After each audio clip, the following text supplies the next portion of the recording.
Ao anatin'ny vanim-potoana ny fahavaratra tokoa isika amin'izao fotoana izao, fotoana anatanterahana ny fambolen-kazo. Isany amin'izany ohatra ny teo anivon'ny primatiora lefitra misahana ny fanajariana ny tany sy ny fampandrosoana dia nindroso tamin'izay fambolen-kazo izay izy ireo omaly teny anosy ala teny sady mikajy ny tontolo iainana no manitatra ihany koa ny tanàna ny tanjona tao anatin'izy ity.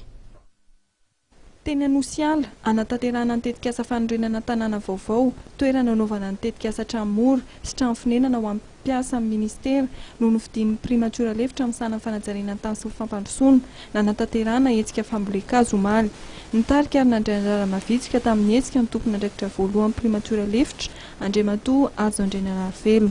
Natao taty ny fambolen-kazo satria mba tiana ho hitan'ny mpiara-miasa eto amin'ny ministera ny asa ataon'ny ministera moa manaraka izany koa mila rovana ny tontolo iainana satria nisy fanamboarana maromaro nahafahana nanangana an'ireto toeran'ireto ka mila rovana ihany koa izay tontolo iainana izay ny fanatsarana ny tanàna ihany no antony nahatonga ny ministera makaty. Raha fitinina izany dia efa fananan'ny ministera ity toerany ka manajary sy manatsara azy no ataony.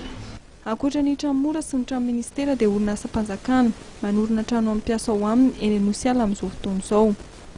Ny praiminisitra lefitra izay nanentana ny orinasa mba hanao trano amin'ny mpiasa ao aminy. Nararaotina ihany koa fotoana omaly nanaovana fisarihana ny anaran'ireo mpiasa izay ahazo hividy amin'ireo trano efa vita eny anosy ala ka mpiasa enina hipetraka amin'ny batsiman voalohany aloha voasarika omaly.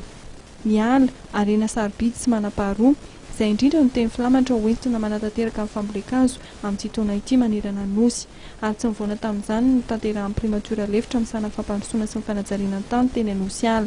Azo 500 sy 3,000 fototra no novolen'ny fianakaviamben'ny primatiora lefitra misahana ny fanajariana ny tany sy ny fampandrosoana omaly.